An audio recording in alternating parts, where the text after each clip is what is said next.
Hey everyone, Abuta here, gonna bring you this second game of the best of 5 series between vgAnfield and Picnic.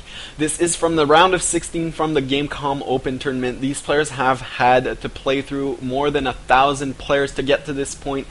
There are 16 players left. This was an open tournament, free to register, open to bronze through Grandmaster players, and these players, you know that they are good since they have played through so many rounds at this point. This series is currently 1-0 Picnic, and weird PvP we saw last game. Actually, Anfield went for a very fast warp prism, dropped into Picnic's base, actually took out a pylon that unpowered probably like 3 or 4 buildings, but Picnic managed to get the warp prism down, and Anfield was just not able to spawn more reinforcements. So Anfield got ever so close of actually winning the game, but he was not able to pull out ahead, and Picnic eventually just took the game with superior Colossi numbers. Now this one will be on Shattered Temple, the MLG version with the neutral supply depot on the bottom of the ramp, and I can't wait to see what these two players have in store for us, because PvP can be very epic as it can be very micro-intensive. It is so intense when you get a 4-gate versus a 4-gate. No player can actually afford to expand because of the opponent putting some pressure, and you often see these one base plays being starved out of minerals, and it just comes down to who is more cost efficient and who can micro their units better. It is very intense.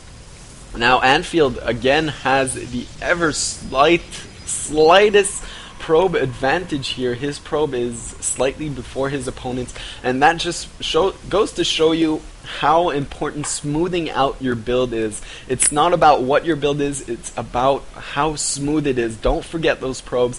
I mean, every time that probe goes out ahead for Anfield, he will get 5 minerals more than his opponent. On 20 probes, that is still 100 minerals more than your opponent does not have. So this might seem like the ever so slightest difference, but it can do a difference, since 100 minerals is a zealot. And one zealot in your army more than your opponent can actually win you the game, especially in PvP.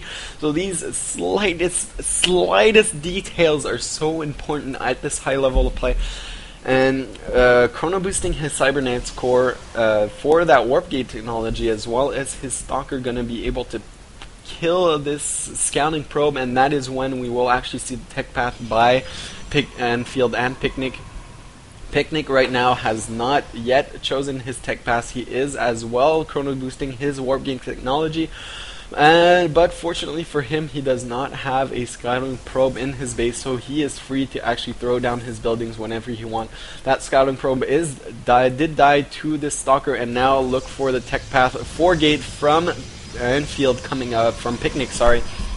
And Anfield throwing down a single warp gate behind this, a second warp gate, but no fourth one, so he is going to be forced to defend a 4-gate with a 3-gate.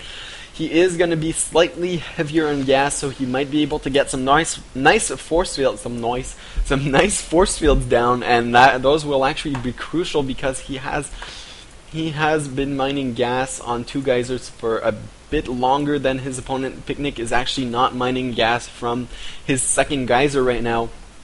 He did mine for a tiny bit of time, and look for this proxy pylon to finish and warp in the first round of units as soon as these gateways turn into warp gates. And really, this will have to be a tough defense for Anfield. He is throwing down his robotics facility, so if he can actually manage to get an immortal out, he might be able to defend this. But really, no sentries yet, so it will be very hard to defend a 4-gate with only 3 gates. This zealot hacking away at his own zealot. You cannot let these zealots actually approach the stalkers.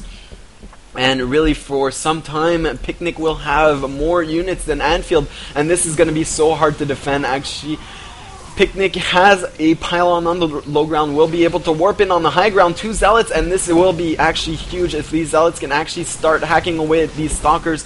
They do manage to connect, and this will be huge. The Sentry actually force fielding the ramp before it dies. Nice use of the Sentry before it dies, but this Zealot is doing so much damage to the Stalkers. Remember, Picnic has vision of the high ground, so this force field not going to do anything, and now is just going to overwhelm Anfield with Stalkers. And that is the problem with getting that fast robotics facility. You don't have the Immortal out in time to actually deal with this 4-gate. And Picnic will take game 2. There is the GG, and look for game 3 right after this, guys.